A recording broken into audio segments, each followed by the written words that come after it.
May the words of my mouth and the meditations of our hearts be acceptable in your sight, O Lord, our strength and our Redeemer. Amen. Amen.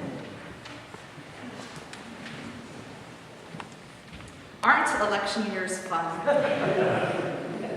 It's been quite a year so far, and I think the best is yet to come. You no doubt caught the news this week about the Pope saying that Trump is not a Christian, which offended all kinds of people, of course. And then on the other side, there were all kinds of people that were cheering. Fun, fun, fun, all around. That particular headline grabbed my attention, and I found myself mulling it over a lot. The Pope calling someone, no matter who it is, unchristian, just seemed a little small for the Pope to me. Just didn't seem to really fit with a man of that office, and particularly him personally. So I did a little research and I found a transcript, and I want to share with you how the actual conversation went. A reporter asked him what he thought, and it was a long question that this reporter asked. The reporter asked him what he thought about Trump's promise to deport 11 million immigrants and to build a massive wall. The reporter also asked about Trump's claim that the Pope is a political man and the pawn of the Mexican government. And here's what the Pope said in response. "Thank God," he said, "I'm a politician, because Aristotle defined the human person as animal politicus, a political animal. So at least I know I am a human person. As to whether I am a pawn, well, maybe, I don't know. I'll leave that up to your judgment and that of the people." He then went on to say, "A person who thinks only about building walls, wherever they may be, and not building bridges, is not Christian. This is not in the gospel. As far as what you said about whether I would advise to vote or not to vote, presumably for Trump, I'm not going to get involved in that. I say only that this man is not Christian if he says things like that. We must see if he said things in that way, and in this I give the benefit of the doubt." So it's a lot more nuanced, isn't it? Way more nuanced than that headline. This whole religion meets politics thing is becoming more and more in our face in the press. And I think it's an important thing for us to be talking about. I would never be so certain of my own opinion as to stand up here and tell you who to vote for. So I want to put that out there. And you've heard me say this before. It's just not my deal. But I do think knowing what it means to be a person of faith and to also be someone who votes is important. Jesus was political, very political. He was in no way a politician. Politicians will say whatever they need to say to whoever they need to say it to in order to get elected, right?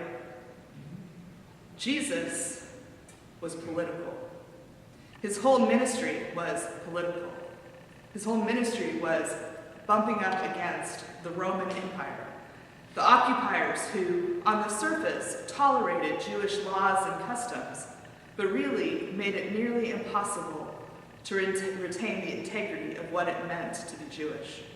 Never mind the violence and threat of violence that was the reality under Roman occupation, or any occupation. Jesus was political, he was revolutionary, and he wasn't winning any popularity contests, especially among those with power. In today's gospel, we can see a little bit of Jesus' political moves. When the Pharisees come to warn Jesus, which, good on the Pharisees, by the way, the Pharisees really get a bad reputation by preachers mostly, but they're actually not all that bad. I mean, they have their moments when they're short-sighted and unwise, but here they're concerned about Jesus. I mean, he's one of their own, and here's Herod, the Roman governor, their Roman leader who's plotting to kill him. So they come to warn Jesus about Herod, and he says, "You go tell that fox," presumably an insult, right? "You go tell that fox that I'm busy. I've got work to do, and I'm going to keep doing it." Then he goes on to name Jerusalem as unwilling to listen. And even worse, as the place that kills the people who are speaking the truth, who are speaking God's truth. In this, Jesus is not just making a statement of historical fact, he is also foreshadowing his own death on the cross. Jesus was political, and as the Pope and Aristotle rightly pointed out, so are we. Human beings are political. Politics are personal.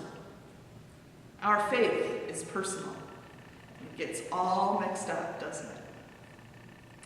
Any of you who know me have probably heard me say that I took one political science class in college, and I left that class every lecture with my stomach in knots. It is just not my thing. I don't enjoy it at all. Yet I am with the Pope and Aristotle. It is inherently part of our human experience. And as people of faith, people who have made a commitment to following Jesus, to loving God and loving our neighbors as ourselves, this immediately puts the reality of our country's political scene into sharp relief.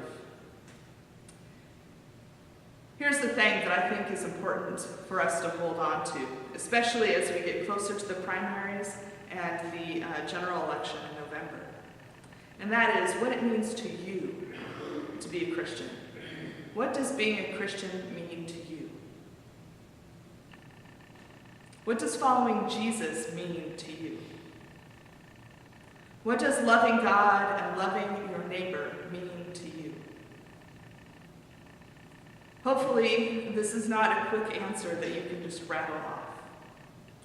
Hopefully, it's something that you'll want to think over and pray about.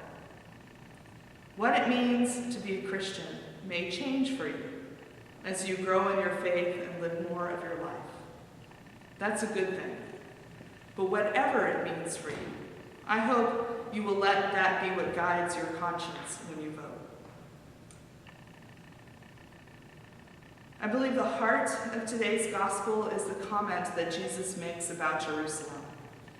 He is grieving the fact that Jerusalem has turned away from him, and it reminds me a little bit of the Pope's words, that being Christian means we build bridges, not walls. And here is Jesus trying to build a bridge with the people of Jerusalem. He is trying to love and protect them, as a hen protects her brood of chicks, and Jerusalem rejects him. When I hear Jesus' words, and when I hear what the Pope has to say, it helps clarify for me some ideas about what it means to be Christian. Christians are people who choose love. Christians are people who choose to recognize our sinfulness and our humanity. Christians are people who choose to let God's grace come into our lives through our suffering, our weakness, and our brokenness. Christians are people who move away from separation and toward reconciliation, whether that is one-on-one, with a community, or with a whole nation. Christians are people who build bridges, not walls. In this election year, the most important thing we can do is pray. Pray for our leaders. Pray for the candidates. Pray for all those who will be voting. Pray for ourselves to be true to the faith that is in us. Pray for this to be a time not of erecting walls, but of building bridges. Pray for God's love and grace to guide us all.